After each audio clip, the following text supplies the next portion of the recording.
Basically হচ্ছে ধরো ভেক্টরে পড়ছিল এরকম, তাই না? ধরো এরকম একটা এক্সিসে একটা বল আমি ধরো F1 দিলাম এদিকে, ধরো এটা ধরো বললাম যে 6 নিউটন, ঠিক আছে। F2 দিলাম ধরো এই পাশে, একদম এই বরাবর আর কি, ঠিক আছে, এই বরাবর একদম F2। বেসিক্যালি এটা তোমার বললাম যে ধরো 14 নিউটন, অ্যান্ড F3 দিলাম ধরো এই বরাবর, F3 ইজিক্যাল টু বললাম যে 10 নিউটন, ঠিক আছে। এখন দেখো এইটা বলে দিলাম 60 ডিগ্রি, এটা তো জানোই 90 ডিগ্রি, অ্যান্ড এটা হচ্ছে তোমার 180 ডিগ্রি, তাই না?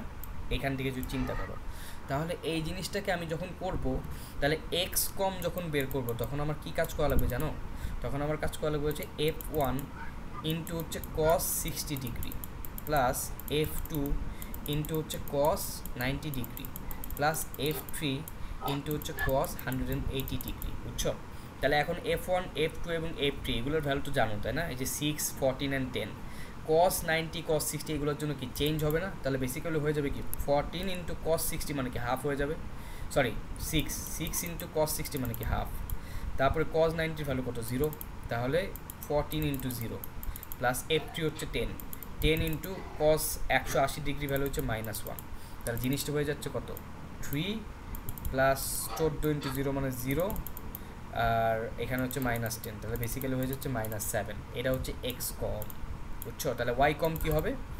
ওয়াই কম হবে হচ্ছে হলো তোমার এখানে এই সেম জিনিসগুলো সাইন হয়ে যাবে, F1 into sign 60 degree plus F2 into sign 90 degree plus F3 into sign 180 degree.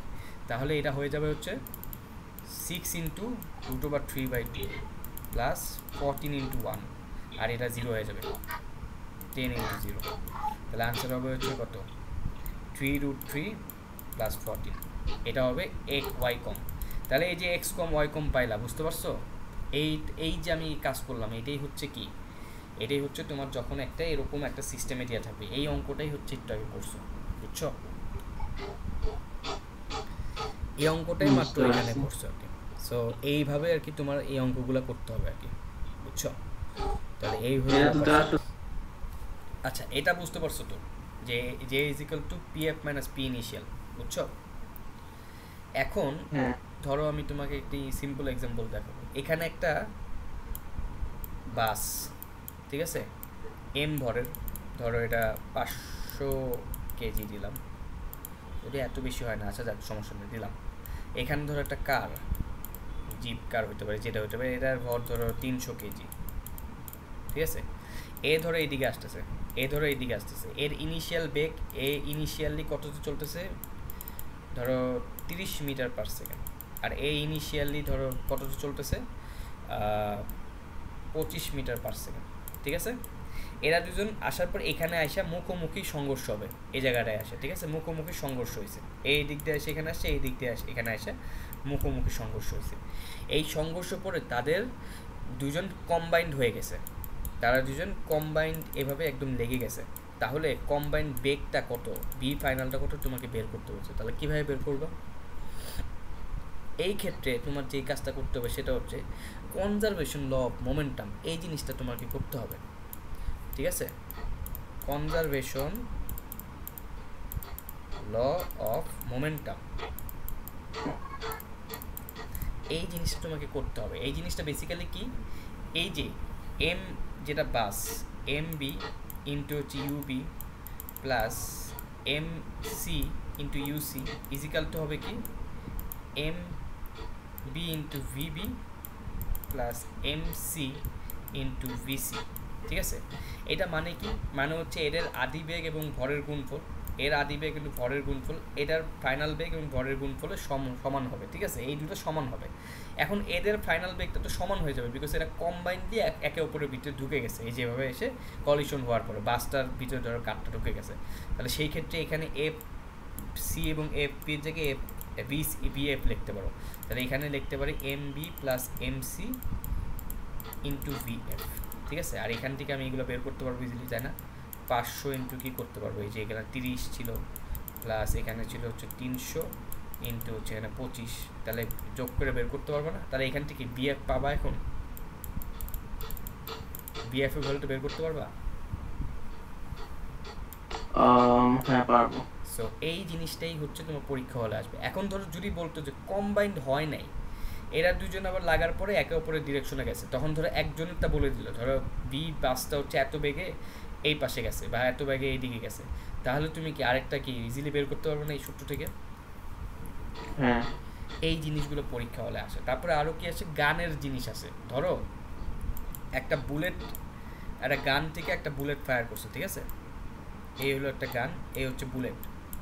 এই গান থেকে তুমি বুলেটকে ফায়ার করছো, তাহলে গানের একটা মাস আছে mg, আবার বুলেটেরও কি একটা মাস আছে mb লিখতে পারো। তাহলে এদের আদি বেগ যদি চিন্তা করো সবই জিরো, বিকজ গানটাও কি এটার ভিতরে, বুলেটও এটার ভিতরে, তাই না? তাহলে আমি যদি বলি mg into UG plus mb into UB, সব কি জিরো হবে না? বিকজ গানটাও এটার ভিতরে, বুলেটটাও কি এটার ভিতরে না? বুঝছো? হ্যাঁ 0।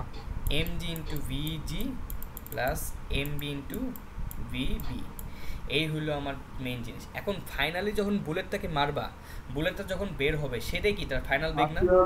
ফার্স্টে আর পরে সেম হলো কেন?